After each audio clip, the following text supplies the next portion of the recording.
Coach Luke Rayfield. Coaching journeys kind of spanned a couple different spots.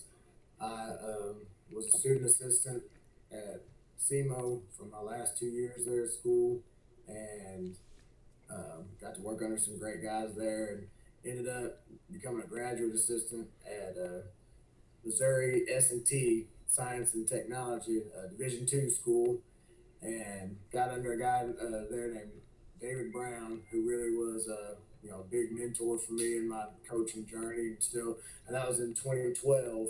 So um, he still serves a big purpose for me in my coaching journey and my professional life, and somebody that I can always reach out to. Learned a lot about defense from him, and then moved on over. He ended up taking a job at a bigger school, and I ended up going to a northeastern state in Tahlequah, Oklahoma, another Division II school, and that was the first time that I ever jumped over on offense. I coached tight ends and fullbacks.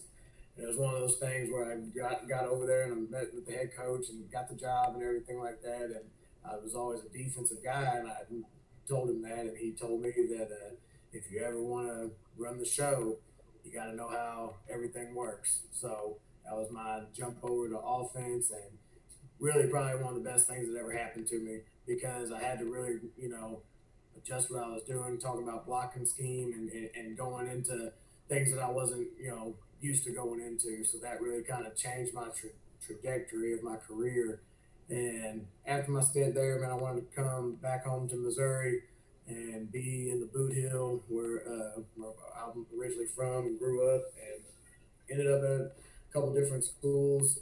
Became the defensive coordinator at Kennett High School down in Kennett, Missouri. Moved to New Madrid County Central as a defensive coordinator, and then to where I'm at now at Hayti as a defensive coordinator, and I'm now the head coach. So kind of a bounce around journey a little bit, but I met a lot of very influential people and guys that really helped mold and shape who I became as a coach and as a professional. So real thankful for it. All right. My name is Jeremy Kubiak, and I'm currently the offensive coordinator at Tatum High School in Tatum, Texas, which is East Texas area outside of Longview. And y'all know where that's the biggest kind of school around us. Or we're about 50 miles from Tyler, and then we are 50 miles from the border of Texas and Louisiana. I just actually started there in April. Prior to that, I've been the offensive coordinator at Wascom High School in Wascom, Texas, which is right on the border of Texas and Louisiana, right off I-20. The next closest town to us is a big town to us is Shreveport in Louisiana. It's 20 miles outside of Shreveport in Louisiana. The joke we used to have was you could pick up a rock and throw it into Louisiana from the front door of our school, which is pretty close, pretty accurate. But anyway, I coached. I've been the offense coordinator there. I had been the offense coordinator for the past 12 seasons. We've had a lot of success. We run the triple option Flexbone. We learned it from Kenny Wheaton in Harding University in Searcy, Arkansas. We learned it from them 12 years ago. We came back and started running it at a school that had not had a whole lot of success. In fact, the 4 years prior to me getting there with the head coach, he was coming in with me. We had coached together at Pleasant Grove, which was in Texarkana. We coached there for a couple of years together. Whitney Keeling as the head coach at Wascom. But anyway, we learned the triple option from them, and we came back. And the 4 years prior to Wascom and our staff getting there, Wascom was 4-36 in the 4 years prior, and then we were there for 12 years, and we went 113-38. We won 2 state championships. We went back to back in 2014 and 2015. We played in the semifinal games 3 other times. Now, not all that is attributed to the Flexbone, but Flexbone's helped out a lot with it. We've had a handful of kids that could run, and there's some pretty good football players. But prior to my stint at Wascom, I was at Copper's Cove, which is outside of Austin. I was the junior high coordinator at Copper's Cove, and that was a real fun place to work. A guy named Jack Welch was the head football coach there. He's a actually the special teams coordinator at A&M Commerce now. But when I was the first year that I was there, we had some guy playing quarterback named Robert Griffin III was our quarterback. So we got beaten in the state championship game by a guy named Jaquiz Rogers. I don't know if I remember him or not. Anyway, he played for the Falcons for a handful of years. He was a pretty dang good player. But that was a fun experience. I learned a lot from those guys there. They ran Copper's Cove like a college. Jack had coached at a bunch of colleges in Kansas and places like that. It was a really cool experience. And being at a big school, because I've always coached at smaller schools, and growing up, I came from a 4A school in Texas, which today would be a 5A school in Texas. But I've only pretty much coached at 3A and down in high schools, and having to share kids and do things like that, and kids playing multiple sports. And when you were at Copper's Cove, that wasn't the case. A lot of kids, played football and baseball or football and track, and a lot of them were basketball only. And then working at those smaller schools, and you got a kid that plays football, and then he's playing basketball and he's playing baseball, but also there's a baseball tournament and he's got an ag show that day. You got to figure out a way to get him from the baseball tournament to the ag show or a band competition, stuff like that. So it's interesting. Tatum has the same things. Tatum's only a little bit bigger than Wascom, about 150 more kids in Wascom or 200 more kids in Wascom, and real close to each other, both in East Texas. And it's been a real fun experience so far. We've installed the Flexbone this spring.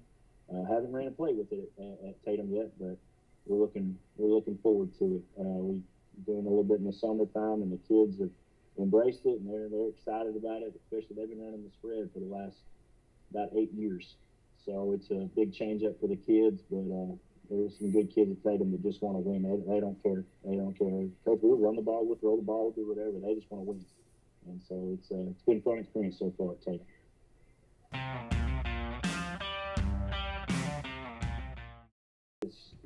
That's a lot of times what we start the game off with coming off the sideline is zone dive, which is just a straight fullback give to the D back there. It simulates looking like the inside field.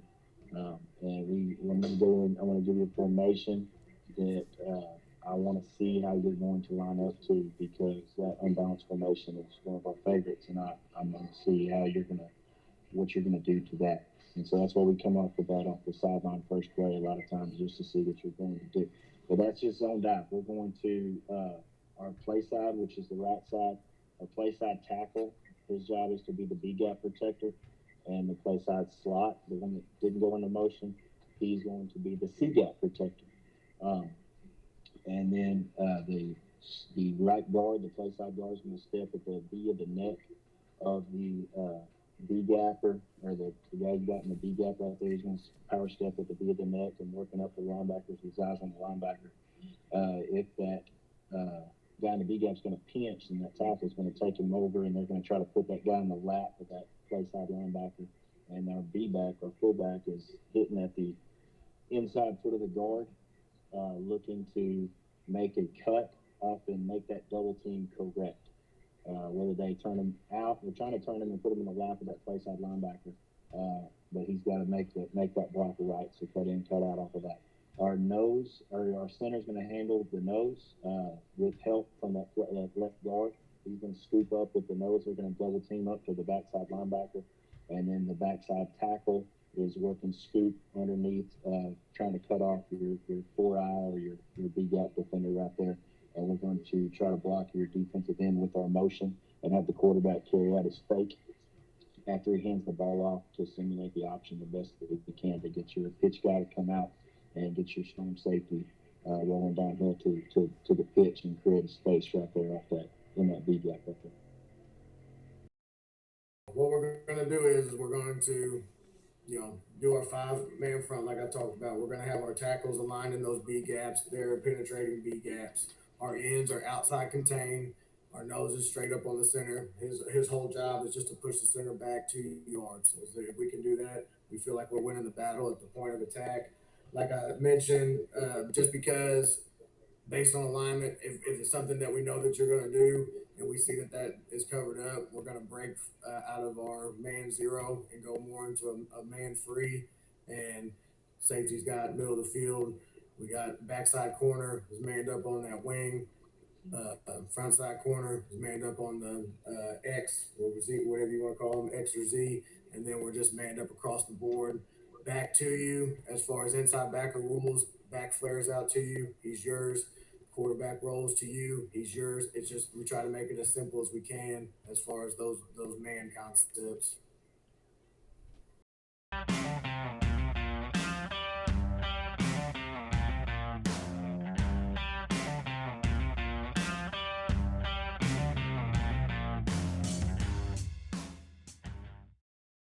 Just once again, it's all about recognition. And we got to recognize the tackler over, and that he is still covered up. And sometimes people can get creative with that even, and some make the tackle eligible, obviously. But what we're gonna do is we're gonna drop a backer down and we're gonna turn it into a 6-man front, and we're gonna put pressure on your center as far as we're gonna just eat you up the middle. So we want pressure on both A gaps, and then coincidentally, we had pressure in the B gap and we had pressure coming outside contain. So our biggest gamble is that we stay man free or man zero. So it's just something that we're willing to take, especially being down 14, 13-yard line, 2nd and 1. We got to push you back. We got to make sure that we're trying to extend what we're doing here. And Quarterback, I feel real confident in the one I have right now, and is a pretty good throwing quarterback. So we're going to protect that. We're going to go in motion. We're still making it all look like inside here. He's going to ride the B back down into the line of scrimmage, and we're going to gap back away from the play with our line. So all the line are going full zone back to the left, and then my B back's going to replace off my tackle over. He's going to come outside of him in my slot that went in motion.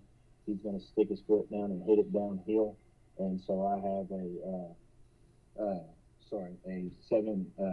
8-man protection with my slot, my B back, and then my six-man front, and we're going to kind of mini half roll that out with my quarterback, and then he's going to read that corner. If that corner runs with the post, he's going to find the slot and throw that rail route. If the corner sits back, he's going to stick his foot in the ground and he's going to throw that post to that wide receiver running through the middle.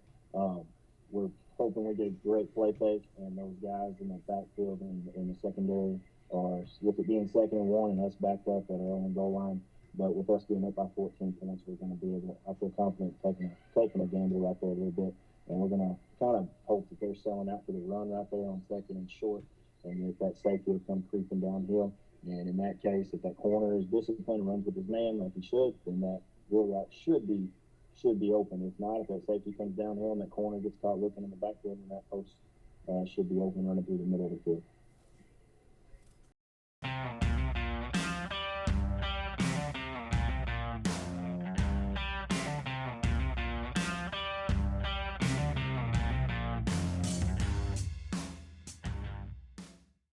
There will be no motion on this at all. Our center is going to base your nose guard unless he thinks he cannot handle the nose guard by himself. In which point in time, if he thinks that, if he's been getting whipped all game, he can make a call that we have where he can ask for help. And essentially, where the nose will be triple teamed with the 2 guards up to their linebackers, to their play side linebackers. The backside right tackle is going to scoop through that B-gap defender, working through his inside leg, getting as low as he possibly can, working across. Do not let that guy cross your face. Our left guard is, if he has to help with the nose guard, then he's going to hand help up to his linebacker. If he does not get that call from the center, then he is veering straight up to that linebacker, leaving that defensive tackle alone. The left tackle, the play side tackle, is going to arc that defensive end, try to get him to widen out a little bit, and then working up with his eyes inside, blocking the first thing that shows up. Hopefully, with that alignment, it should be that safety of the middle of the field. And then all our receivers are running off if we've been getting a man front. If they're in the zone, they're going to start block out there. The quarterback is going to read the defensive tackle. If he sucks down on the B-back, he's going to pull it and then pitch off the defensive end. And we should have a numbers advantage with us not blocking 2 guys and working up. And And then if it doesn't work, we'll come back on fourth down and regroup out there. But that's our best play in that situation. And mid triple is our favorite play, and we're going to try to run that in any situation that we possibly can. Trips to the boundary. You have to, especially with them being down, you got to expect that, something's coming back field side. So this is where, where if we've manned you to death all night, this is where we start dropping into our zone look, what we call cloud, just where we drop our end. They turn into true outside linebackers. And this is where we also get creative in our zone blitzing, where we will, send that backer that's away from the trip side, especially if we see the motion. We're going to go ahead and send them either A gap or C gap, just kind of based on the feel that we get. And then that kind of, in that scenario, it does help give us a little bit of the numbers back as far as advantage. And, like I said, when we see trips to the boundary, we got to move where we're at and expect that it's coming back to the field.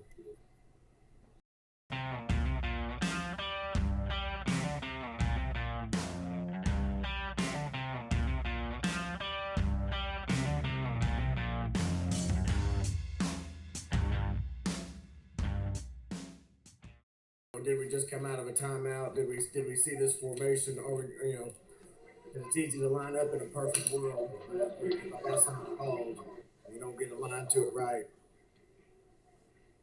So we're gonna keep our same MO. We're gonna do dance with who we brought, and all we're gonna do is our corner's gonna drift middle of the field and be more just with the game on the line like this. Be more protected in the middle of the field. Obviously, the unbalanced formation. As long as we can recognize that, we can still man it up, and then really that covered up guy can just he just becomes essential in the run game, which is still possible, obviously, where we're at on the field. So, but we're gonna be downhill, and we still have numbers to that side. All right, so we're a triple option team. We're a flexbone team. We're still gonna run the triple. I mean, that's our best play. That's what we're gonna do.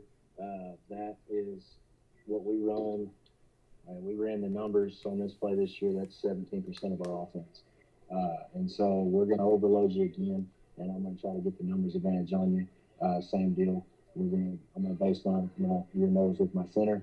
I'm going to scoop up on the backside, scoop all the way across. And center needs help, we can call for it with his call. If he doesn't need help, then our right guard's going to look up to a linebacker. Our right tackle's going to arc out. If you're playing real wide and your defensive end, he can take a best pass and kind of do right through there if he needs to. But we're going to read number one. With a quarterback, pitch off to number two. They try to make you think we have to throw the ball in that situation there. But we're, like you just said, Coach, we're going to ride with what we do, and we run the option, and that's what we did. And especially from the 8-yard line, we're going to run, and that's our best play in our playbook, and that's our play to score right there from the 8-yard line.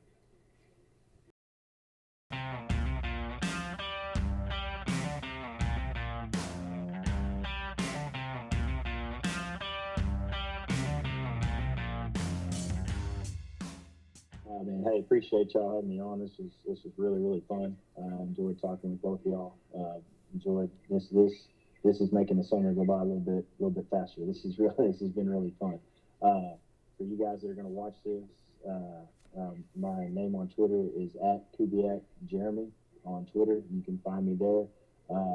I've never done anything cool like a podcast or a YouTube channel. And I've been on a couple interviews. I really enjoy doing them.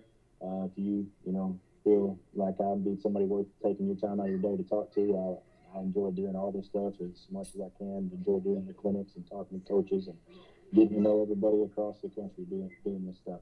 I also run the Tatum Eagle Twitter page as well, which is @Tatum_football on Twitter as well.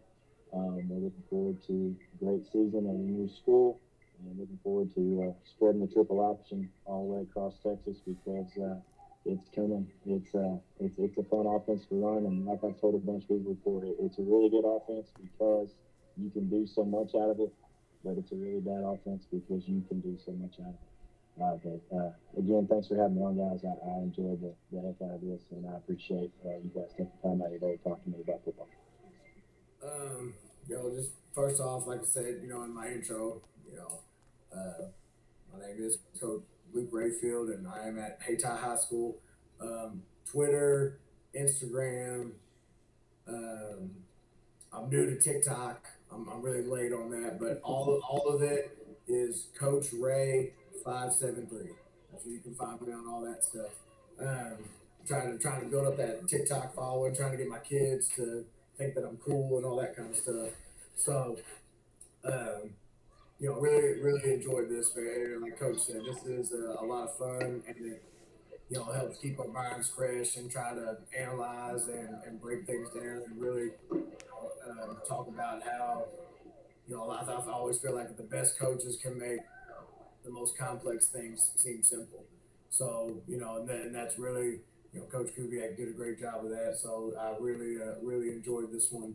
Um, you know, like I said, all my social media handles, go ahead and follow me and follow Hey Top Football. We're looking to put on a show again this year. So appreciate you.